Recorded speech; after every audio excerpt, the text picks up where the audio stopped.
नमस्कार, आप देख रहे हैं देश का सवाल और मैं हूं आपके साथ राकेश टंडन। 20 जुलाई से शुरू हुए संसद के मॉनसून सत्र का आज आखिरी दिन। लोकसभा और राज्यसभा की कार्रवाई अनिश्चित काल के लिए स्थगित कर दी गई। इस मॉनसून सत्र को कई वजहों से याद किया जाएगा।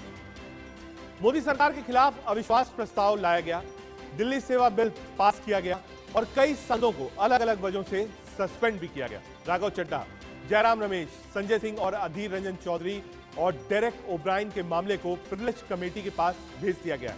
लेकिन इन सब के बीच सबसे बड़ा सवाल यह है, जिस मुद्दे पर विपक्ष मोदी सरकार के खिलाफ अविश्वास प्रस्ताव लेकर आया, वो उस मणिपुर मुद्दे को सुने बिना ही लोकसभा से वॉकआउट कर कल रात में चला गया। आखिरकार विपक्ष ने ऐसा क्यों किया? जब पीएम मोदी को लेकर विपक्षी नेताओं ने खूब बोला, जो पीएम मोदी की तरफ से जवाब दिया जा रहा था, तो वो क्यों चले गए? जब पीएम मोदी के मणिपुर पर बयान को लेकर ही अविश्वास प्रस्ताव लाया गया, तो क्यों वॉकआउट किया? इन्हीं सब तमाम मुद्दों को लेकर चर्चा करेंगे, लेकिन पहले कुछ राजनीतिक बयान सुनते हैं। भरोसा नहीं होता है, वो सुनाने के लिए तो तैयार होते हैं, लेकिन सुनने का धैर्य नहीं होता है।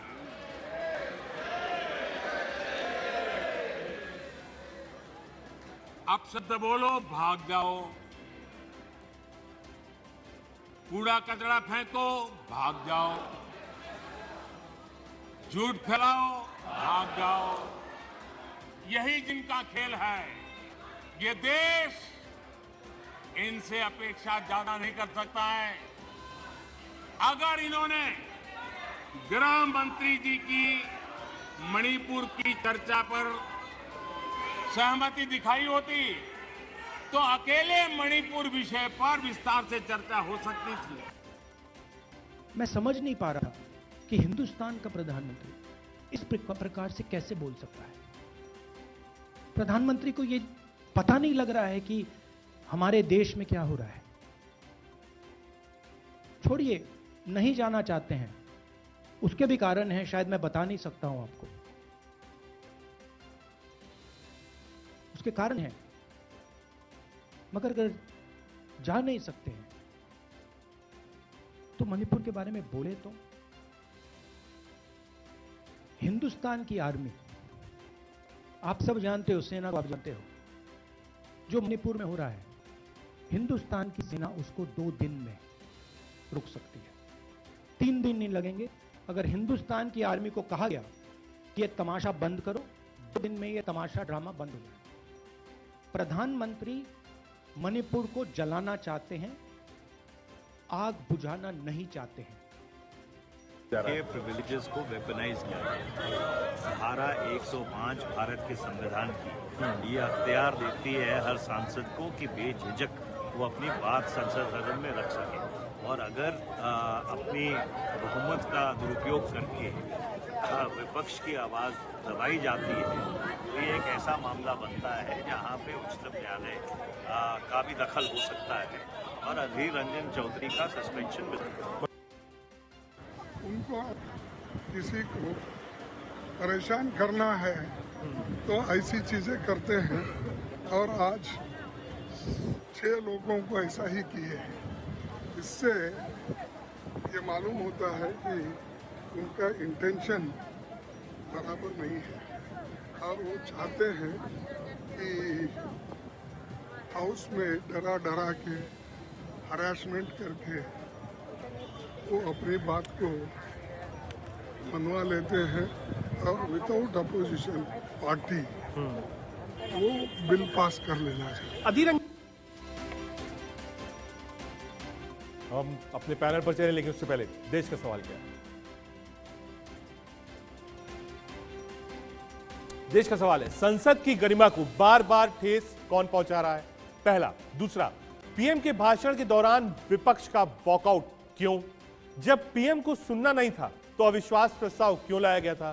प्रिविलेज कमेटी में जिनका मामला वो कितनी मुश्किल है, 5 लोग ऐसे हैं जो मामला गया। हमारे साथ ऋषभ तिवारी, प्रवक्ता भारतीय जनता पार्टी की तरफ से जुड़ रहे हैं, अनिल यादव, प्रवक्ता कांग्रेस पार्टी की तरफ से जुड़ रहे हैं, एडवोकेट संजीव नासियार जी, प्रवक्ता आम आदमी पार्टी की तरफ से हैं, और मानव जायसवाल, प्रवक्ता टीएमसी की तरफ से हैं। साथ ही साथ रविंद्र प्रताप जी, प्रवक्ता एसपी की तरफ से हमारे साथ। आ रहा हूं अनिल जी, आपसे शुरू करना चाहूंगा।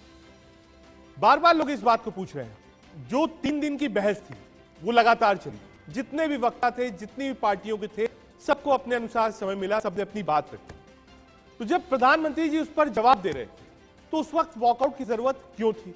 वो मणिपुर पर भी बोल रहे थे, उससे पहले ही पूरे विपक्ष ने वॉकआउट कर दिया था।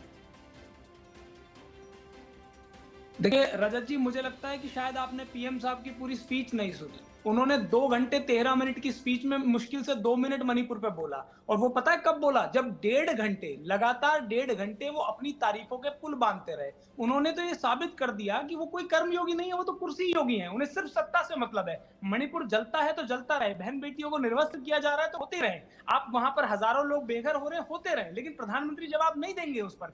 1.5 घंटे तक विपक्ष ने उनको सुना, बल्कि 1.5 घंटे से ज्यादा देर तक उनको सुना, लेकिन वो सिर्फ और सिर्फ अपनी पीठ थपथपा रहे थे, खुद अपनी तारीफों के पुल बांध रहे थे, बता रहे थे कि हमने ऐसा कर दिया, वैसा कर दिया। अगर मैं अभी पूछने लगूं कि जो वादे आपने 2014 में किए तो इनमें से कितने पूरे कर दिए, तो अभी चुप हो जाएंगे। लेकिन समस्या यही है कि हम लोग उनसे जानना चाहते थे कि मणिपुर पर क्या आपका रवैया है, किस तरीके से जो मणिपुर के लोगों को आप मरहम लगा पाएंगे। उस पर कोई जवाब नहीं मिला। हमारी मुख्य 3-4 बातें थी जिस पे हमें जवाब चाहिए था। आखिरकार 95 दिन से जब मणिपुर जल रहा था तो प्रधानमंत्री जी क्या कर रहे थे? कौन सा ऐसा जरूरी काम था जिसकी वजह से वो ना सदन में आ पाए, ना मणिपुर के लोगों से मिलने जा पाए?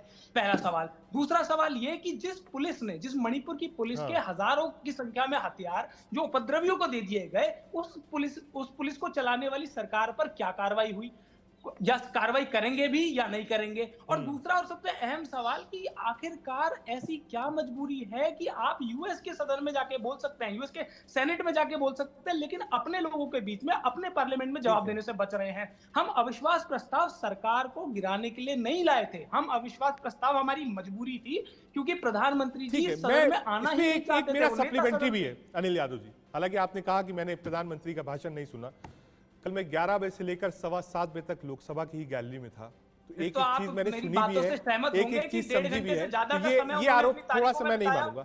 मेरा ये कहना है कि साहब, जब अधीर रंजन जी बोल रहे थे, कांग्रेस पार्टी के नेता है लोकसभा में, उस वक्त स्वयं प्रधानमंत्री आए थे, बैठे थे, और हमेशा ऐसा होता है कि जब भी सदन का नेता या विपक्ष का नेता बोलता है, प्रधानमंत्री जी बैठते हैं, वो बैठे थे।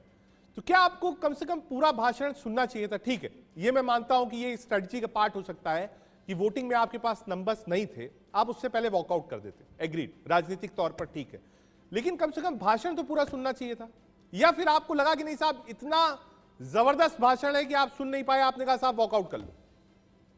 जबरदस्त? अगर आपको और हमें मणिपुर के लोग सुन रहे होंगे तो उनके दिल पे क्या बीत रही होगी? प्रधानमंत्री के भाषण से तो ये साबित हो गया कि मणिपुर उनकी कौन सी प्रायोरिटी पे है। जब उन्होंने भाषण देना शुरू किया और जब देश में एक प्रदेश जल रहा है तो प्रायोरिटी पे वो प्रदेश होना चाहिए या खुद की तारीफें होनी चाहिए? आप मुझे बताइए, शुरू के 1.5 घंटे तक मणिपुर पे मां नहीं बोला गया उनसे। तो आप आज देखिए, सबसे ज्यादा दुखी यदि कोई है तो मणिपुर के लोग हैं, क्योंकि उन्होंने डबल इंजन की सरकार चुनी, केंद्र में भी और प्रदेश में। और उन्हें मिला क्या? सिर्फ दंगे, सिर्फ उपद्रव, सिर्फ उनकी महिलाओं के साथ जुड़ेंगे भारतीय जनता पार्टी की तरफ से, उनसे जवाब लूंगा। आ रहा हूं, एक बार मानव जायसवाल जी के पास चलते हैं। मानव जी, आपके सदन के नेता डेरेक ओब्रायन साहब, उनका मामला भी प्रिविलेज में, और 4 और लोग हैं सस्पेंशन और प्रिविलेज के बीच में। जो सदन में मोशन पास करने की एक नई प्रक्रिया शुरू हुई है, उसमें सिर्फ 1 दिन, 2 दिन, 7 दिन या सत्र के लिए नहीं है, यह मामला प्रिविलेज में जाता है। पिछला ऐसा मामला जो गया था वो कांग्रेस की राज्यसभा सांसद, जहां तक मुझे याद है, रजनी पाटिल जी का गया था, और लगभग 3 से 4 महीने उनको बाहर रहना पड़ा था। इस बार वो रिइंस्टेट हुई है, बजट सेशन में उनका मामला प्रिविलेज में गया था, अब रिइंस्टेट हुई है। तो ये व्यवहार, ये आचरण अगर गलत है तो मामला सीधे प्रिविलेज में जा रहा है। इसमें आम आदमी पार्टी के भी सांसद हैं, टीएमसी के भी सांसद हैं, और कांग्रेस के भी सांसद हैं। पहले तो रजत जी, सभी को मेरा नमस्कार है, और हमारी संवेदनाएं उस हर परिवार वालों के साथ है, हर उन प्रियजनों के साथ है मणिपुर में, जो अपेक्षा करते हैं कि हमारे प्रधानमंत्री हमको प्रायोरिटी में देंगे और कुछ बोलेंगे। बहुत ही दुखद है कि जिस तरीके से हमारे प्रधानमंत्री सदन में आते हैं और अपना महिमा बखान करते हैं, और पूरा का पूरा जो भाषण है उनका, वो उनके ऊपर ही केंद्रित हो जाता है, एक अकेला सब पर भारी की तरफ एकत्रित हो जाता है। ठीक है। ये जो केंद्रीकरण जो उनकी हो रही है ना, कि वो अपने आप को देश से ऊपर, पार्टी से ऊपर, विश्व के गुरु वाला जो जुमला है, वो शायद अपने आप को वो समझ चुके हैं। लेकिन विडंबना क्या है इस देश की? देखिए, कि एक प्रांत जल रहा है, निरंतर जल रहा है, 100 दिन से जल रहा है, लेकिन जो प्रधानमंत्री है उसके मन में कोई संवेदना नहीं है। ठीक है, वो हंस कैसे सकते हैं, वो उपहास कैसे उड़ा सकते हैं, वो विपक्षियों का मजाक उड़ा रहे हैं कि वो मणिपुर का मजाक उड़ा रहे हैं, ये नहीं दिख रहा है उनको, क्योंकि पूरा देश देख रहा है कि मणिपुर को जिस तरीके से उन्होंने दरकिनार कर दिया अपनी प्रायोरिटी लिस्ट में, ये ठीक उसी तरीके से हर वो प्रांत को दरकिनार कर देंगे जो इनसे संभली नहीं जाएगी। ये ऐसे प्रधानमंत्री हैं जो 56 इंच का सीना बोलते हैं, एक अकेला सब पर भारी बोलते हैं, लेकिन किसी का साथ नहीं देते। जब जब मौका विपदा वाली आई है, लेकिन मानव जी, प्रधानमंत्री जब जब ये बहस चली है, चाहे वो राज्यसभा में हो या लोकसभा में हो, बीजेपी ने कहा कि साहब आपको मणिपुर तो दिखता है, बंगाल और राजस्थान क्यों नहीं दिखता, उस पर चर्चा क्यों नहीं करते आप? रजत जी, अगर मान लेते हैं आपकी बात कि बंगाल, राजस्थान और देश के भिन्न भिन्न भागों में भी मणिपुर जैसा अगर हालात हैं, तो भैया इस सरकार को तो इस्तीफा दे देना चाहिए। मोदी जी को तो, और खासकर हमारे गृह मंत्री को इस्तीफा दे देना चाहिए, क्योंकि उनसे देश नहीं संभल रहा। उनको जो ये सुंदर गुलदस्ता मिला था 2014 में, तो आज उन्होंने 2014 के गुलदस्ते को इतना बदबूदार, इतने त्रासदी से भरा, इतने घृणा से भरा बना दिया है, तो भाई ये तो उनकी उपलब्धि है, ये तो पास मार्क है उनका। तो आप ये मान रहे हैं कि भाई मोदी जी को इस्तीफा दे देना चाहिए। और जहां तक आपका प्रश्न था ये प्रिविलेज मोशन वाला, तो भाई अंग्रेजों की अनुयायी सरकार है ये, कुछ नए कानून में संशोधन इन्होंने किया है। ठीक उसी तरीके से जब अंग्रेज नहीं चाहते थे कि जो विद्यार्थी है वो भी चौराहे पे जाके उनका खिलाफत करे, अंग्रेज नहीं चाहते थे कि एक माता साड़ी पहने हवाई चप्पल में बाहर निकले और सरकार के खिलाफ कुछ बोले, तो ये वही कर रहे हैं। ये तो अंग्रेजों की अनुयायी सरकार है ना, ब्रिटिश इंडिया कंपनी के बराबर। प्रताप जी आपके पास जा रहा हूं, एक बार संजीव जी भी। संजीव जी आपके तो दो सांसद। रजत जी, हाँ, मैं बोलना चाहता हूँ, बोलिए। जैसे British east India company divide and rule करती थी, शोषण करती थी, लगान वसूलती थी, उनको अपने देश के लोगों से मैंने नाता ही नहीं था, सारे पैसे उठा के विदेशों में भेजना होता था। ठीक उसी तरीके से मोदी जी सारे देश से लगान चुरा के अदानी को दे रहे हैं कि भैया जाओ विदेश में इन्वेस्ट करो, ठीक है, जाओ विदेश में ड्रोन खरीदो, जाओ संजीव जी के पास जाना है। संजीव जी, आम आदमी पार्टी के 2 एमपीज पर गाज है, संजय सिंह और राघव चड्ढा। अब मामला सेशन तक नहीं है, प्रिविलेज में पहुंच गया। देखिए रजत जी, अविश्वास प्रस्ताव जब विरोधी दल लेकर आए, उससे पहले, क्योंकि सेशन से पहले मणिपुर जलना शुरू हो गया था, 100 दिन के लगभग होने वाले हैं। संसद जब शुरू होती है तो विरोधी दल आवाज उठाते हैं कि देश के किसी हिस्से में अगर कोई ऐसी इमरजेंसी जैसे हालात हैं तो उस पर चर्चा होनी चाहिए। आपने देखा लगातार विरोधी दल ने मजबूर किया, बार बार डिमांड उठाई, मोशंस पे सिग्नेचर करके सभी मेंबर पार्लियामेंट ने दिए, लेकिन देश की सत्ताधारी पार्टी अहंकार से भरी होने की वजह से उस पर कोई चर्चा नहीं की। और जब विरोधी दल अविश्वास प्रस्ताव लेकर आया तो अविश्वास प्रस्ताव की भावना यह थी कि देश ये जाने कि देश के प्रधानमंत्री का क्या, ठीक है, मणिपुर के ऊपर क्या रुख है। लेकिन देश के प्रधानमंत्री ने पूरे तरीके से अहंकारी भरी भाषण था, पूरा 2 घंटे। एक मिनट रोकूंगा संजय जी, आपके नेता बोल रहे हैं, एक बार संजय सिंह जी कुछ कह रहे हैं, सुनाते हैं आपको।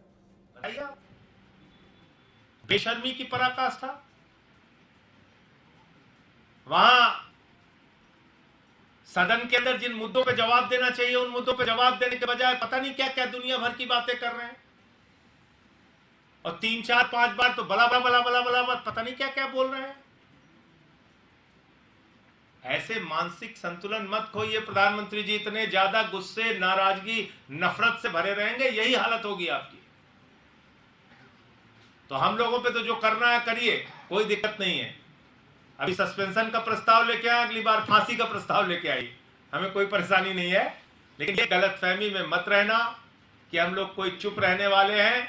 मणिपुर के लोगों का मुद्दा बार बार उठाता रहूंगा और हमारी पूरी पार्टी मणिपुर में हो रही हिंसा के खिलाफ अपनी आवाज बुलंद करती रहेगी, सड़क पर भी, संसद पे भी।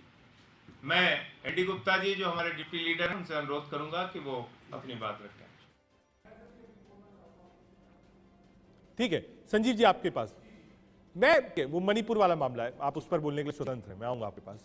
लेकिन ये जो सस्पेंशन है आपके लोकसभा में सांसद रिंकू और राघव चड्ढा और संजय सिंह जी राज्यसभा में, इसमें एक मोशन पास हुआ था अगर आपने इसको समझाओ, उसमें यह था कि साहब वेल में कोई एमपी आएगा माहौल खराब करने तो हम सस्पेंड कर देंगे, जो गया सस्पेंड हुआ। पहला, राघव चड्ढा जी पर आरोप है कि उन्होंने गलत चीजें पोर्ट्रे करी, सांसदों का नाम लिया, कहा साहब इन लोगों ने साइन किया है कि इसको सेलेक्ट कमेटी में भेज दीजिए। आम आदमी पार्टी के लोकसभा में जो सांसद रिंकू, उन्होंने बिल कागज फाड़ा जब दिल्ली सेवा बिल आया था। ये 3 घटनाएं थी, उसके बाद ये एक्शन हुआ। रजत जी, मैं मानता हूं कि देश की आजादी के बाद आज तक संसद में जिस तरीके के एक्शन प्रपोज किए गए हैं सत्ताधारी दलों की तरफ से, ऐसा कभी नहीं हुआ। मैं राघव चड्ढा जी के बारे में बताना चाहता हूं। राघव चड्ढा जी ने प्रपोज सिलेक्ट कमेटी के नाम दिए। अगर मान लो किसी के नाम दिए हैं, उसकी सहमति और उसके सिग्नेचर का कोई सवाल पैदा नहीं होता है। आप प्रपोज करते हैं कि सिलेक्ट कमेटी में ये भेज दिया जाए और ये प्रपोज मैं नाम कर रहा हूं, वो एक्सेप्ट करें ना करें वो अलग चीज बता दीजिए, मैं बिल्कुल बहस नहीं करूंगा जी। क्या कोई एमपी प्रपोज कर सकता है नाम सेलेक्ट कमेटी के लिए? जी बिल्कुल कर सकता है। नहीं कर सकता, बिल्कुल कर सकता ये है। सिर्फ और सिर्फ प्रेरोगेटिव विवेकाधिकार चेयर का होता है, चेयर तय करती है, यह अधिकार आपका नहीं है। अधिकार की बात नहीं है है जी। अगर आप चाहिए अलग चीज है तो एथिक्स कमेटी की रिपोर्ट पढ़ लीजिए, प्रपोज और राज्यसभा की नियमावली पढ़ लीजिए। बिल्कुल आप बिल्कुल ऐसे नहीं कर सकते। रजत जी, मैं प्रपोज करना अलग चीज है, चेयर उस पर डिसीजन ले सकती है, नहीं हो सकता। लेना। और ये आज तक के इतिहास में कभी नहीं हुआ है संजीव जी। मैं आप चेयर से ये कह सकते हैं कि आप इसको सेलेक्ट कमेटी में भेजिए, आप इस पर बात कर सकते हैं कि स्टैंडिंग कमेटी को रिफर कर दीजिए बिल को, लेकिन आप ये नहीं कह सकते कि ये साहब 6 नाम मैं लिख के लाया हूं, आप दे दीजिए इसको। आप चाहिए तो इसको क्रॉस चेक कर लीजिए, मेरी बात मत मानिएगा। आप ये मान के चलें रजत जी, प्रपोज करना कोई डिक्टेट करना नहीं है। प्रपोज करना और डिक्टेट करना दोनों अलग चीज। दूसरी बात, देश के गृह मंत्री संसद में बैठ खड़े होकर झूठ बोला है कि फर्जी सिग्नेचर, कहीं सिग्नेचर हुए ही नहीं है। जब सिग्नेचर हुए ही नहीं है तो फर्जी और बिना फर्जी का कोई मतलब नहीं है। और संजय सिंह जी पे आइए। संजय सिंह जी ने एक बात अपनी रखने के लिए चेयर को बार बार अपनी तरफ ध्यान आकर्षित करना चाहा, लेकिन जब वो ध्यान आकर्षित नहीं हुआ, मणिपुर जैसे मुद्दे पे अगर कोई सांसद जाकर वेल में ये रिक्वेस्ट कर रहे हैं चेयर को कि जी आप मणिपुर पे चर्चा करवाइए, उस पे आप सस्पेंड कर रहे हैं और उसके खिलाफ एक्शन, बिल्कुल ठीक कहा संजय सिंह जी ने। आपने अंग्रेजों जैसा हाल बना दिया इस देश में कि अपने विरोधी दलों को क्रश करना चाहते हैं, लेकिन देश की जनता मणिपुर पे जवाब चाहती है, हरियाणा नूह पे जवाब चाहती है, दूसरे मुद्दों पे जवाब चाहती है। एक मिनट में आ रहा हूं जरा रविंद्र जी को। रविंद्र जी, जो भाषण था प्रधानमंत्री, उस पर 2-3 चीज बड़ी इंपॉर्टेंट थी। एक तो उन्होंने कहा कि साहब यूपीए वाला नाम आपने क्यों बदल दिया, इंडिया क्यों रख दिया, पहला। दूसरा उन्होंने कहा कि साहब जितने भ्रष्टाचारी हैं सब एक हो गए हैं। और तीसरा उन्होंने कहा कि साहब आप क्या नो कॉन्फिडेंस की बात करेंगे, जब जब नो कॉन्फिडेंस आप लाए हो जनता ने कॉन्फिडेंस भाजपा में दिखाया है। देखिए, ये नरेंद्र मोदी जी किसी भी बात को मुद्दे से भटकाने के लिए उन्होंने पीएचडी कर रखी है। मैं इस पे नहीं उलझूंगा क्योंकि जो एनडीए ने अविश्वास प्रस्ताव, जो इंडिया गठबंधन अविश्वास प्रस्ताव लेके आई थी, उसका मुख्य मुद्दा मणिपुर था। मणिपुर जुड़ा हुआ है स्त्री अस्मिता से और मानव त्रासदी से। हमारे प्रधानमंत्री जी 15 दिन बाद आए, किन गुफाओं में छुपे हुए थे, क्या ध्यान कर रहे थे, वो उनको बताना चाहिए। जब 15 दिन बाद आते हैं तो बहुत ही अभिमान के साथ संसद में घुसते हैं, उनके बहुत ही बेचैन दिखाई पड़ते हैं, बहुत ही आत्ममुग्ध दिखाई पड़ते हैं, लेकिन अहंकार कूट कूट के भरा होता है। ठहाके लगाते हैं, मुस्कुराते हैं, तंज करते हैं। तो स्त्री अस्मिता पे और मानव त्रासदी पे जो प्रधानमंत्री ठहाके लगा रहा हो, तंज कर रहा हो, उससे ज्यादा मुझे लगता है कि मैं वो शब्द रोक लेता हूँ, मैं प्रयोग करने जा रहा था, उससे ज्यादा असंवेदनशील कोई भी नहीं हो सकता है। तो एकदम असंवेदनशील प्रधानमंत्री हैं, उनको अपनी सत्ता, अपने अमरत्व से ज्यादा कुछ भी मतलब नहीं है। अब जो उनका भाषण चला है, 1 घंटे 36 मिनट बाद पहला शब्द मणिपुर उनके मुंह से निकला और 1 मिनट बाद उसको पास ऑन कर दिया माननीय गृह मंत्री जी के ऊपर कि सारा इस पे बोल चुके हैं। जब माननीय गृह मंत्री जी भी बोल चुके हैं, आप नेता सदन हैं, आप आए किस लिए हैं फिर? जैसे 15 दिन आप गुफाओं में छुपे हुए थे, आप छुपे रहते। मणिपुर की जनता पे एक भी मलहम नहीं लगाया उन्होंने। जो वहां पर मानव त्रासदी की बड़ी घटना घटित हो रही है, 36,000 लोग विस्थापित है, 6,000-7,000 से ज्यादा लोग कैंपों में रहे हैं, एक शब्द नहीं बोला उन्होंने। ठीक है रविंद्र जी, ठीक है। जो वहाँ एक सेकंड सर, एक सेकंड बस, एक चीज और बोल रहे हैं। जो वहां पर विस्थापन हुआ उनके पुनर्वास का एक भी शब्द नहीं बोला। तो ऐसा असंवेदनशील व्यक्ति अगर भारत का प्रधानमंत्री है तो हमें शर्म आती है। जी धन्यवाद। एक मिश्रा जी हमारे साथ पॉलिटिकल एनालिस्ट जुड़ गए। मिश्रा जी, विपक्ष कह रहा है कि साहब असंवेदनशील थे, शुरुआत के 1.5 घंटे मणिपुर पर क्यों नहीं बोले, और मणिपुर पर बोल रहे थे तो मुस्कुरा रहे थे। ये 3-4 आरोप है प्राइम मिनिस्टर पर। देखिए, एक कहावत है, नाच न आवे आंगन टेढ़ा। और हमारे जैसे सेकुलर जो विचारधारा वाले लोग हैं, मैं अपने आप को सेकुलर मानता हूँ, इतना निराश करती है विपक्ष। हम विपक्ष के सहारे हैं। राहुल गांधी जी 3 महीने के निष्कासन के बाद सदन में जब इनकी वापसी हुई तो हमने सोचा था कि एक दिन के भीतर ये बीजेपी की सरकार गिरा देंगे। अगले दिन राहुल गांधी जी प्रधानमंत्री बनेंगे, ममता बनर्जी रेल मंत्री बनेगी, केजरीवाल जी जो है वित्त मंत्रालय संभालेंगे, और हम भी गुलाब का गुलदस्ता लेकर के बधाई देने के लिए पहुंचेंगे। हमारे सपने साकार होंगे, 150 करोड़ भारतीयों के सपने साकार होंगे। ये कुछ नहीं कर पाए सर। 10 मिनट ये युद्ध का जब अंतिम निर्णायक मोड़ आया तो इनके नेता 10 मिनट के बाद ही भाग के खड़े हुए। ऐसा लग रहा था सारे गुनाह करके वो आए हैं, चेहरा नहीं दिखाने। आपने कभी किसी शेर को फ्लाइंग किस देते हुए देखा है? ये 8वां अजूबा भारत के संसद भवन में दिखा, आप ये मान के चलिए। इसके पहले तक शेर आंख मारता था, देखो देखो कौन आया, शेर आया, शेर आया। अरे ये बोलो भेड़िया आया, भेड़िया आया। आप बहस नहीं कर सकते हो, 10 मिनट रुक नहीं सकते हो। देखिए एंकर महोदय, मैं बताऊं, ये एक पॉलिटिकल हिस्टीरिया है विपक्ष को, कांग्रेस को। रह रह के इनको दिमागी झटके पड़ते हैं। अरे बीजेपी सरकार गिर गई, अरे कांग्रेस आ रहा हूं मिश्रा जी, 1 मिनट आ रहा हूं, 1 मिनट रुकिएगा। एक बार अनिल यादव जी को जोड़ते हैं। आ रहा हूं मिश्रा जी, 1 मिनट आ रहा हूं।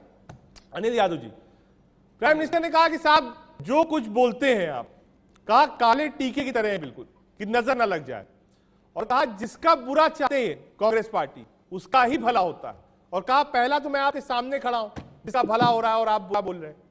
अनिल यादव जी, देखिए विपक्ष को काला टीका बता रहे हैं। देखिए विपक्ष को काला टीका कहने का मतलब यह है कि जिस जनता ने हम लोगों को ये जिम्मेदारी दी है कि हम उनकी आवाज उठाएं, उसको काला टीका बता रहे हैं। और मुझे बताइए कि ऐसे जब ऐसा संवेदनशील मामला चल रहा हो तब प्रधानमंत्री जी को मजाक करना चाहिए क्या? ये मजाक का समय था क्या? हमें खुशी होती कि आप हमारी कमियां गिनवाते, लेकिन साथ साथ ये भी बताते कि भाई मणिपुर में मेरा रोड प्लान ये है, हमसे ये गलतियां हुई, अपनी गलती मानते हैं वहां पर। और मैं आपको, क्योंकि दर्शकों को बहुत सारे लोगों को नहीं पता होगा, 95 दिन जब संसद में नहीं थे प्रधानमंत्री तो क्या कर रहे थे? वो राजस्थान में रैली कर रहे थे, वो मध्य प्रदेश में पॉलिटिकल मीटिंग्स कर रहे थे, पुणे में मीटिंग्स कर रहे थे, दिल्ली में सांसदों के साथ बैठक कर रहे थे। तो मैंने जैसा कि पहले कहा, उनको सिर्फ और सिर्फ सत्ता से प्रेम है।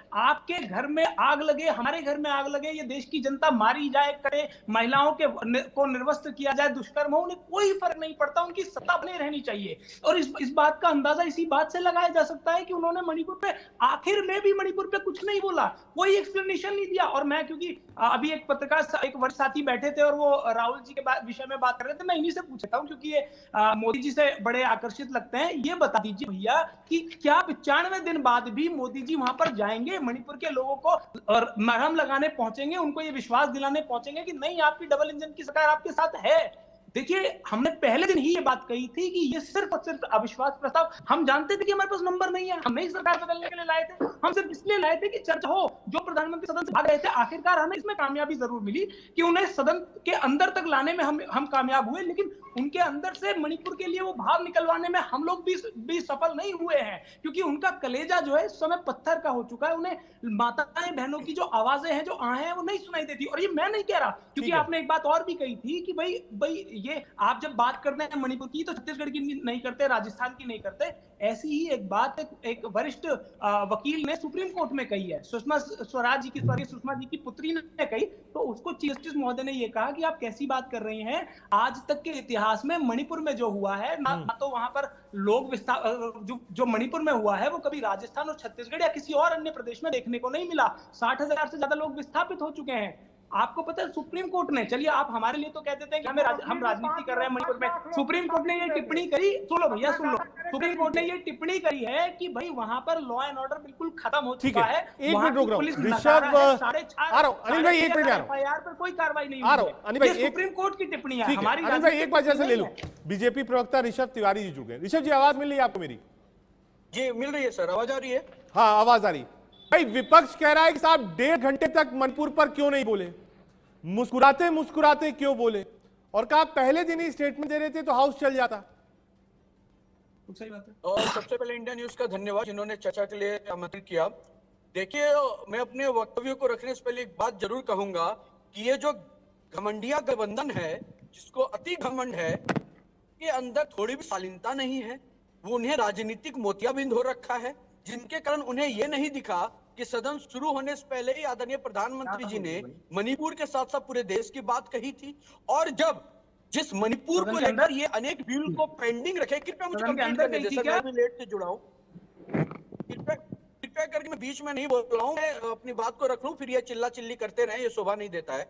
जो इस तरीके से मणिपुर को लेकर चिल्ला चिल्ली कर रहे हैं। एक बार अनिल भाई एक बार कंप्लीट कर लेंगे। मैं जो टिप्पणी आपको करनी होगी आप करिएगा, एक बार वो कंप्लीट कर ले। ऋषभ तिवारी कंप्लीट करके मणिपुर पे चाह रहे थे कि वक्तव्य रखा जाए, आदरणीय प्रधानमंत्री जी बोले, तो जब प्रधानमंत्री जी बोलना शुरू हुए तो ये घमंडिया गठबंधन वहां से भाग खड़ा हुए। और सबसे इंपॉर्टेंट बात, ये देश चलाने की बात करते हैं, जो अपनी आलोचना ना सुन सके और सदन छोड़ के भाग जाए वो देश चलाएंगे। जो मणिपुर के इतिहास पे अपने पाप को ना सुन सके और सदन छोड़ के चले जाए वो देश चलाएंगे। जो महिलाओं के लिए मुद्दे उठाए और सदन में फ्लाइंग किस मार के चले जाए वो देश चलाएंगे। और इन लोगों का जिस तरह चुनावी हिंदू बनते हैं उसी तरह ये चुनावी इंडिया है। इन्हें देश की जनता के प्रति कतई सहानुभूति नहीं है, केवल सत्ता में हम कैसे आ जाएं इसके लिए इनकी आपसी लड़ाई है। और इनके बारे में जब जनता आकलन करेगी तो 24 आने दीजिए, दूध का दूध पानी का पानी होगा। और मणिपुर पे ठीक है जी, एक सेकेंडरी सवाल, क्योंकि मैं एक राउंड सभी प्रवक्ताओं से ये सवाल पूछ चुका हूं।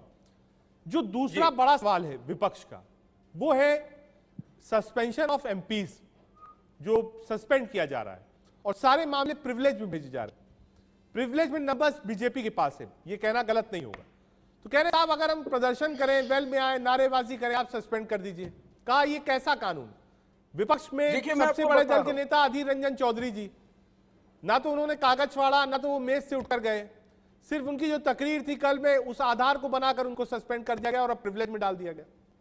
देखिए, मैं आपको एक बात स्पष्ट कर रहा हूं कि मैंने शुरू में ही लाइन बताया था, घमंडी गठबंधन इसलिए कर रहे घमंडिया गठबंधन क्योंकि इन्हें घमंड है। इन्हें लगता है कि जो इंदिरा इक्वल टू इंडिया की बात हम करते थे, उसमें हम विपक्ष में बैठे, हम माफी, हम कुछ भी करें, हम पे एक्शन ना हो, ये क्या देश को अपनी जागीर समझते हैं? जब सदन के अंदर आदरणीय ओम बिरला जी ने वीरेंद्र सिंह मस्त का भी नाम लिया था, जो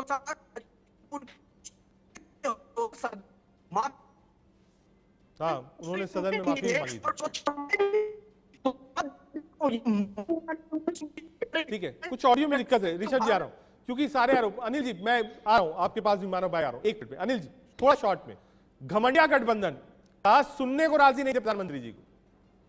देखिए, जो लोग अपने देश का, इंडिया का इन्होंने घमंडिया बताया, और कहेंगे भी क्यों नहीं जब देश के प्रधानमंत्री इंडिया को इंडियन मुजाहिदीन से कंपेयर करेंगे, ईस्ट इंडिया कंपनी से कंपेयर करेंगे। मतलब आप देख लीजिए कि क्या प्रधानमंत्री ने उस पद की गरिमा को गिरा दिया है कि अपने ही देश का मखौल उड़ाने पे, अपने ही देश के नाम का मखौल उड़ाने पे लग गए हैं। इंडिया गठबंधन है तो आप उसे घमंडिया कह देंगे, आप उसकी एक टेररिस्ट आउटफिट से तुलना कर देंगे, ये बड़ी दुखद बात है। और देखिए, ये सच्चाई है कि जब जब तानाशाह डरता है तो वो विपक्ष की आवाज को बंद करने लगता है। आप देखिए किस तरीके से सांसदों को सस्पेंड किया जा रहा है। उनका सिर्फ और सिर्फ एक दोष है, वो सिर्फ ये चाहते थे कि मणिपुर पे चर्चा हो पूरे जगह। और बिल्कुल ठीक बात है, यदि पहले दिन आके प्रधानमंत्री आके बताते हैं सिचुएशन को, तो ना तो नो कॉन्फिडेंस मोशन लाने की बात होती, ना ही ये सदन में हल्ला महल्ला बचता और आराम से इस पे चर्चा होती है, बल्कि मणिपुर के लोगों का कुछ भला होता, जो कि नहीं हुआ। और अब यहां पर देख लीजिए, आप ये कह रहे हैं कि विपक्ष को घमंड है। घमंड तो प्रधानमंत्री जी को है, घमंड उस व्यक्ति को है जो डेढ़ घंटे से ज्यादा अपनी तारीफों के पुल बांधता चले जाए,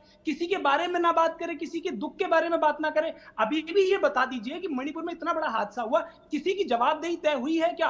हमने कहा था कि सीएम का इस्तीफा लीजिए, इस्तीफा लेना चाहिए, इसलिए लेना चाहिए। और राहुल गांधी ने भी कहा कि सेना को आगे कर दीजिए, 2 दिन में मणिपुर शांत हो जाए। आ रहा हूं, 1 मिनट आ रहा हूं ऋषभ तिवारी जी, मानव जी के पास। मानव जी, ये जो एक नैरेटिव था नो कॉन्फिडेंस मोशन का, वो प्राइम मिनिस्टर ने कहा सिर्फ इसलिए था कि इनकी आपस में यूनिटी देख लें। दूसरा, उन्होंने कहा यूपीए का नाम क्यों बदलना पड़ा, क्योंकि यूपीए से लोग भ्रष्टाचार की तरफ वापस चले जाते थे, कहा इसलिए नया नाम रख दिया है। और कहा आपसी दुश्मनी है सब में एक दूसरे से, लेकिन उसके बाद भी मुझे हराने के सामने खड़े। मानव जी जी आपने 3-4 प्रश्न पूछे। पहली बात तो यह है कि जो हमारा जो मुद्दा था वो प्रधानमंत्री भी जानते हैं। हम चाहते थे कि प्रधानमंत्री पहले दिन से मणिपुर के ऊपर चर्चा करें, अपनी स्टैंड को क्लियर करें, जो आज तक उन्होंने नहीं किया। ये मैं नहीं, ये पूरा देश संज्ञान लिया। जहां तक बात आपने बोला कि यूपीए का नाम हमने इंडिया रख दिया, तो भैया इंडिया का नाम तो प्रधानमंत्री जी भी लेते हैं, तो अच्छी बात है। और नामकरण तो भाजपा का चल चरित्र है ना, वो तो नामकरण नहीं करती है, हर जगह का नामकरण मानव करती जी है। एक चीज में ऐड कर रहा हूं, जो इंडिया नाम था जब स्पीच प्राइम मिनिस्टर दे रहे थे, उन्होंने कहा ये भी तो हमसे ही लिया है। एनडीए में दो चीज लग गई, एक घमंड का आई, दूसरा परिवारवाद वाला आई। कहा दो आई लग गए और एनडीए ले लिया, उसी नाम को इंडिया बना दिया। रजत जी पूरा देश जानता है, पूरा विश्व जानता है कि घमंडी कौन है। जिस इंसान के पास 90 मिनट का अपना बखान करना होता है, लेकिन 4 मिनट के ऊपर वो मणिपुर के बारे में बात नहीं कर सकते, घमंडी दिखता है। वो घमंडी दिखता है जब वो 500 लोग मारे जाते हैं और वो फोन पे चर्चा करते हैं। हाँ, कहाँ ये घमंडीपन दिखता है? वो घमंडीपन तो दिखता है कि जब मणिपुर के जो बीजेपी के एमएलए थे वो इनके दरवाजे तक आ गए, इनके चरणों तक गिर गए और ये अमेरिका का पर्यटन करने चले। घमंडीपन दिखता है, सही पकड़े हैं। और जहां तक इंडिया है ना जी, मैं विदेशों में भी रहा हूं, लेकिन जब मैं इंडिया बोलता हूं, जब इंडियन बोलता हूं, तो मैं गर्वान्वित फील करता हूं। ये मोदी जी के आने के बाद नहीं हुआ है, मैं उनके पहले चला गया था। ठीक है, उनको शायद वो सौभाग्य मिला होगा कि नहीं मुझे नहीं पता, आ रहा हूं। लेकिन मैं हमेशा जब जी मैं आपके पास भी आ रहा हूं, रविंद्र जी आपके पास भी। एक बार ये इंडिया वाला जो मैटर है और विपक्ष वाला है, स्वाभिमान, विपक्ष कह रहा है साहब जो हमारा एक साथ में लाइक माइंडेड पार्टीज आई हैं, इससे बीजेपी घबरा गई है, इसीलिए बार बार इंडिया को टारगेट कर रही है। इंडिया को टारगेट नहीं किया जाए, ऋषभ इनको इंडिया बनाने की या इंडिया को मास्क करने की या उसका सहारा लेने एक मिनट मिश्रा जी आ रहा हूं, एक मिनट। ऋषभ तिवारी जी सवाल है। ये देखिए, मैं एक बात स्पष्ट कर दूं कि हमें इंडिया सबसे कोई प्रॉब्लम नहीं है। हमारे इंडिया में कोई डॉट नहीं है, इनके इंडिया में हर एक लेटर के डॉट है, क्योंकि इनके आइडियोलॉजी एक के बाद दूसरे सबकी अलग है और विभिन्न है। इन सबको केवल प्रधानमंत्री बनना है। रजत जी मैं कुछ जोड़ना चाहता हूं, एक मिनट आ रहा हूं, कंप्लीट कर लीजिए। जोड़ना चाहता हूं, एक बार कंप्लीट कर लीजिए। कौन महानुभाव इस तरह बोल रहे हैं? कृपया करके शांत रहे सर, आपके बारे में मैं नहीं बोला बीच में, आप करके मौका दे, लोकतंत्र है जी। इनके लिए इंडिया क्या है मैं आपको डिस्क्राइब कर देता हूं। I for Indira equal to India इन्होंने कहा था, and for national anti national के साथ ये खड़ा होते हैं, डी फॉर डेवलपमेंट डेमोक्रेटिक की बात ये करते हैं। सबसे बड़ी लोकतंत्र की हत्या इन्होंने की 1977 में। उसके बाद अलायंस की बात करते हैं, ये केवल परिवारवाद की अलायंस ये करते हैं। तो सबसे बड़ा सवाल खड़ा होता है कि आप जिस इंडिया की बात करें, हर एक के बाद फुल स्टॉप आप विकास में जैसे लगाए, उसी तरह आप लोगों के आइडियोलॉजी में फुल स्टॉप है। और जहां तक प्रधानमंत्री जी की बात कही है कि 90 मिनट तक अपनी गाथा गाते रहे, जी नहीं सर, 90 मिनट तक कांग्रेस की विफलता बताते रहे, इसलिए बताते रहे कि आज जो मणिपुर चल रहा है। ठीक है, मानव जी आ रहा हूं, संजीव जी आ रहा हूं। मानव जी, क्योंकि वो कांग्रेस की विफलता वाली बात है। अनिल जी एक बार रिप्लाई कर दीजिए। अच्छा ठीक है, मानव जी आप 10 सेकंड बोल दीजिए, जाता हूं अनिल जी के पास। बोलिए। ये जो महानुभाव है भाजपा के, बहुत बड़े व्यक्ति हैं, ये इंडिया देखते हैं, लेकिन इनको पता नहीं है भारत की विशेषता है अनेकता में एकता। हम अनेक हैं और एक है, यही तो हमारी विशेषता है। मणिपुर में जो भाषा चलती है वो शायद कर्नाटक में नहीं चलती, जो कर्नाटक में चलता है उत्तर प्रदेश में नहीं चलता है, जो होता है वो हिमाचल में। आपके पास, उसके बाद संजीव जी आपके पास आ रहा हूं। अनिल जी, जो भाषण था वो एक पॉलिटिकल भाषण था और 24 को देखते हुए था, सभी दलों का। कोई कहे कि नहीं था साहब, नहीं था, ऐसा नहीं था। ये जो लड़ाई थी ये बिल्कुल 24 वाली लड़ाई दिख रही थी, पहला। बिल्कुल। दूसरा, जो कांग्रेस था, कांग्रेस पर ज्यादा हमलावर थे, और जो कांग्रेस की पुरानी चीजें थी, विफलताएं थी, वो सब प्रधानमंत्री ने एक एक कर गिनाई कर। अनिल यादव, मैं बता, देखिए सबसे पहले तो आपको धन्यवाद कि आपने माना कि प्रधानमंत्री जी का जो भाषण था वो राजनीतिक था। जब एक प्रदेश जल रहा हो, देश का एक हिस्सा जल रहा हो, तब इस देश का जो प्रधानमंत्री है, जो मुखिया है, जिसपे सारा देश गर्व करना चाहिए उस पद पे, वो राजनीतिक भाषण देता है, ना कि उनके जख्मों पे मरहम लगाने का काम करता है। ये कितना दुखद है आप खुद समझ सकते हैं। जहां तक बात है विफलताओं की, आप मुझे बताइए, आज 9 साल हो गए हैं सत्ता में, प्रधानमंत्री जी कब तक अपनी जिम्मेदारी से भागेंगे? कब तक कांग्रेस की पिछली चीजों को गिनवा के अपने आप को बचाते रहेंगे? अरे जनता ने आपको कांग्रेस से ऊपर उठ के वोट दिया, आपको एक बार नहीं 2 बार चुना, लेकिन दूसरी बार के भी आप चौथे आखिरी साल में आप ये कहेंगे कि भाई कांग्रेस ने ऐसा किया था। अरे कांग्रेस पे सवाल मत उठाइए। अब 9 साल आपको हो गए, आप अपनी जिम्मेदारी तय करिए। और जहां तक इनकी सफलताओं की बात है, तो मैं इनकी असल में विफलताएं बता देता हूं। इन्होंने कहा कि भाई हमने ये किया, 1.5 घंटे तक वो बातें गिनवाई। देखिए सच्चाई ये है कि इनका नारा था, इन्होंने कहा था कि हम स्मार्ट सिटी बनाएंगे। मुझे भारतीय जनता पार्टी के बड़े ही समझदार प्रवक्ता बैठे, एक भी स्मार्ट सिटी का नाम यदि बता दे तो मैं मान जाऊंगा। ये बुलेट ट्रेन की बात करते हैं, मैं उस बुलेट ट्रेन का रूट जानना चाहता हूं कि कहां से कहां तक के लिए वो बुलेट ट्रेन है, जिसमें मेरे भाजपा के साथी जाते हैं या प्रधानमंत्री जाते हैं, क्योंकि ना तो आम जनता ने उसके बारे में सुना है, ना देखा है, ना मैंने ना आपने। ये किसी को क्योटो बनाने की का वादा कराए थे वहां पर जब पहली बार लोकसभा चुनाव लड़ रहे थे। आप जाके देख लीजिएगा, बनारस के लोगों से पूछ लीजिएगा। तो ये इनकी सच्चाई है। गंगा कितनी साफ हुई, एक बार विकास हुआ है, संजीव जी के पास। अडानी, हर आदमी का पैसा अडानी की जेब में चला गया, महंगाई चरम सीमा पर है। टमाटर एक बार संजीव जी के पास, उसके बाद रवींद्र प्रताप जी के पास। संजीव जी, जो नैरेटिव सेट हुआ उसमें 2-3 चीजें हैं। पहला, आप चाहते थे प्रधानमंत्री बोले, वो बोले। दूसरा, ये जो सांसद है 5, इनके ऊपर जो तलवार और प्रिविलेज कमेटी की लड़क रही। तीसरा, जो नंबर गेम था, वो आप भी जानते हैं, मैं भी जानता हूं। तो अब साहब बीजेपी ये क्यों ना बोले? कहा सब लोग यूनाइटेड हो गए, इंडिया फॉर्म भी कर लिया, उसके बाद भी बीजेपी को कोई फर्क नहीं। इसलिए रजत जी मैं बता रहा हूं कि क्योंकि अहंकार है ये। देश के जितने भी विरोधी दल थे, टीम इंडिया थी, वो ये चाहती थी कि देश के प्रधानमंत्री आए और मणिपुर पे अपना उद्बोधन रखें। आए जरूर, लेकिन उन्होंने मणिपुर पे अपना कोई विचार नहीं रखा हो, कोई आइडिया उनका क्या विजन है, क्या प्लानिंग है, कैसे मणिपुर के लोगों को वो मरहम लगाएंगे या सांत्वना।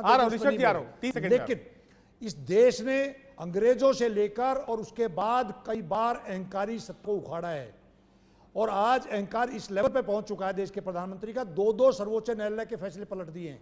आपने देखा होगा दिल्ली के अध्यादेश पे जो बड़ा फैसला आया 8 साल की लड़ाई पे, उसको इन्होंने पलट दिया। क्यों? क्योंकि अहंकार है, इनके पास नंबर्स हैं। उसके बाद आपने देखा देश के सर्वोच्च न्यायालय ने 5 महीने पहले एक फैसला दिया कि इंडिपेंडेंट इंस्टीट्यूशंस होने चाहिए। इलेक्शन कमीशन, जो चीफ इलेक्शन कमिश्नर है, वो इंडिपेंडेंट, उसका सिलेक्शन होना चाहिए जैसे सीबीआई चीफ का होता है। उस फैसले को इन्होंने पलट दिया है। आज पूरी तरीके से देश की जनता चाहती है 9 साल का हिसाब, इनको 9 साल का हिसाब ना देना पड़े, इसलिए ये दाएं भाई की बातें करते हैं। और इंडिया टीम जब से बनी है तब से भारतीय जनता पार्टी का कार्यकर्ता छोटे से लेकर और बड़े नेता तक पूरी तरीके से मेंटल बैलेंस इम्बैलेंस हो चुका है, मेंटल लेवल खो चुका है। क्या मिला देश की जनता संसद के मॉनसून सत्र से? विपक्ष को क्या मिला, रवींद्र प्रताप जी? विपक्ष को सबसे पहले करीब 60 साल बाद एक हरी एकता दिखाई पड़ी विपक्ष में। 13 सांसदों का मामला था दिल्ली का, उसमें 102 वोट पड़े। हाँ। और भारतीय जनता पार्टी को 113 वोट मिले। 2 जगह से पकड़ के ले आए बीजेडी वाईएसआर से। ये बीजेपी की बहुत बड़ी हार। नहीं 113 नहीं थे, मेरे ख्याल से 130 वोट थे। ऋषभ एक बार करेक्ट करिए। 131 थे। हाँ, उसमें 18 वोट पकड़ के लाए थे वाईएसआर और बीजेपी। चुप रहिए, हमको सिखाने का कोशिश मत करिएगा। नहीं तो गलत बोलेंगे तो आरती उतारा जाएगा। आप चुप रहिए, एकदम चुप रहिए। समझो पहले वो क्या बोलना चाह रहे हैं। उनको 113 वोट मिले थे, 18 वोट तो उसमें से 18 वोट जो है बीजेडी के थे, वाईएसआर के थे। इस व्यक्ति से कहिए चुप रहे, एक शब्द नहीं बोल सकता है। जब ये ना मणिपुर के पक्ष में बोल सकता है, ना जन नीतियों में बोल सकता है, ना इनके प्रधानमंत्री बोल सकते हैं। चुप रहो तो रवींद्र जी, थोड़ा मेरा आपसे विनम्र, आप लोग बहुत सीनियर लोग हैं, मेरा थोड़ा आपसे विनम्र निवेदन है, थोड़ा सा भाषा पर संयम रखिए। आप तर्क वितर्क कर सकते हैं, आप लोग एक दूसरे की बात को काट सकते हैं, लेकिन भाषा का थोड़ा संयमित इस्तेमाल हो। रवींद्र जी, भाषा इनसे कहीं अगर नैतिकता सिखा रहे थे, नैतिकता कुछ समझे, बीच में बोले मत। आप अपनी बात कर। परेशानी है जैसे नरेंद्र मोदी जी झूठ बोल गए। झूठ क्या बोला उन्होंने भाषण में कि हमने बहुत बड़ा प्रोडक्शन कर दिया है। तो लोग बोलेगा नहीं बीच में। 100 चुप रहोगे तुम, चुप रहोगे। बिना पढ़े मत बोला कीजिए। इतने अरे तू पढ़ के आया कर यार, तू पढ़ के आया कर। जब तुझे कुछ नहीं मालूम है बोलता क्यों है? ऐसे सड़क देश में पार्लियामेंट नहीं। रवींद्र जी, आप मैं देखिए माफी के साथ रोक रहा हूँ। रवींद्र जी, थोड़ा सा भाषा का संयम रखता है। मैं आ रहा हूँ रवींद्र जी, आ रहा हूँ, 1 मिनट आ रहा हूँ। रवींद्र जी अब आ रहा हूँ, 1 मिनट रुकिएगा। आ रहा हूँ, मैं आ रहा हूँ, 1 मिनट आ रहा हूँ। रवींद्र जी, आपने इनको प्रिविलेज दे रखा है? नहीं, कोई प्रिविलेज नहीं, लेकिन उन्होंने भाषा का जो प्रयोग किया वो मर्यादा में रख किया। आप चाहिए तो रिकॉर्डिंग खा लीजिए। आपने जो भाषा का प्रयोग किया रवींद्र जी, वो गलत थी। आप मेरे साथ शायद पहली बार बैठे होंगे, आप पता कर ली। मैं इस तरह की भाषा को बिल्कुल प्रमोट नहीं करता। सबके बीच में बोल रहा है ये। आप ये कह सकते हैं, आपने जो आंकड़ा दिया वो गलत था, इसलिए उन्होंने बीच में आपको टोका, वरना वो भी किसी के बीच में नहीं टोक रहे थे। तो मेरा ये कहना है भाषा का थोड़ा सा, सीनियर आदमी है आप, समाजवादी पार्टी को रिप्रेजेंट कर रहे हैं। आ रहा हूं ऋषभ, आ रहा हूं। और ऐसे संसद में होना चाहिए था, हुआ नहीं। जब तक ये बदतमीज बाहर नहीं होगा मैं नहीं तू बोलूंगा। बदतमीज है, तू बदतमीज, मेरी पार्टी देखिए बदतमीज। रजत जी, अब आ रहा हूं, एक मिनट रुकिए संजीव जी, एक मिनट रुकिए संजीव जी, एक मिनट रुकिए, संजीव जी एक मिनट रुकिए, संजीव जी एक मिनट, रविंद्र जी देखिए, मैं आपसे बहुत तिवारी ने एक मिनट संजीव जी, एक मिनट रुक जाइए, संजीव जी एक मिनट रुकिए। आप इनको बीच में बोलने से क्यों नहीं? मुझे लगता है कि आप थोड़ा सा भाषा को संयम में रखिए। ऋषभ आपके पास आ रहा है, उन्होंने नंबर गलत बोला था, लेकिन विपक्ष का कहना है कि जो वो सुनना चाहते थे प्रधानमंत्री जी से मणिपुर पर, उससे वो सेटिस्फाई नहीं थे, इसे वॉकआउट किया। देश सुनना चाहता था। एक मिनट संजीव जी, एक मिनट ऋषभ, एक मिनट रुक लीजिए, मेरी बात सुन लीजिए पहले आप। छोड़ रहा हूँ इन्हें, सॉरी बोलिए। अरे जा यार, तेरे जैसे डिबेट में घूमते फिरते हैं, तू नकारा है, तुझे डिबेट में आना ही नहीं चाहिए। ये गलत है रविंद्र प्रताप जी, ये जो भाषा का आप प्रयोग कर रहे हैं बिल्कुल गलत है। मैं बहुत माफी चाहूंगा, ये भाषा नहीं है जो ऑन एयर जाती है। ऋषभ बिल्कुल गलत है। रविंद्र जी आपको थोड़ा सा संयम रखिए। आप एक पार्टी को रिप्रेजेंट कर रहे हैं, और पार्टी को रिप्रेजेंट करने का मतलब ये नहीं कि आप तो आग पर उतर आइए। जो हरकत ये व्यक्ति कर रहा है, ऐसे करने पे सांसदों को निकाला गया, आपने इसको क्यों नहीं रोका? ठीक है, माफी के साथ रुकना पड़ेगा, वक्त की थोड़ी कमी है। देश के सवाल में आज के लिए इतना ही। पक्ष और विपक्ष सामने सामने था। कोशिश हमारी ये थी कि हम समझे कि आखिर संसद के इस सत्र में क्या हुआ। साहब सिर्फ हल्ला हुआ, पीएम को सुनना चाहते थे, विपक्ष पूरी तरीके से इसी पर था कि पीएम बोले, जब पीएम बोले तब वॉकआउट किया। दरअसल विपक्ष भी जानता था कि उसके पास नंबर्स नहीं है, ज्यादा देर बैठता, वोटिंग होती और नंबर्स विपक्ष को नीचा दिखा देता। देश का सवाल में आज के लिए देखते रहिए।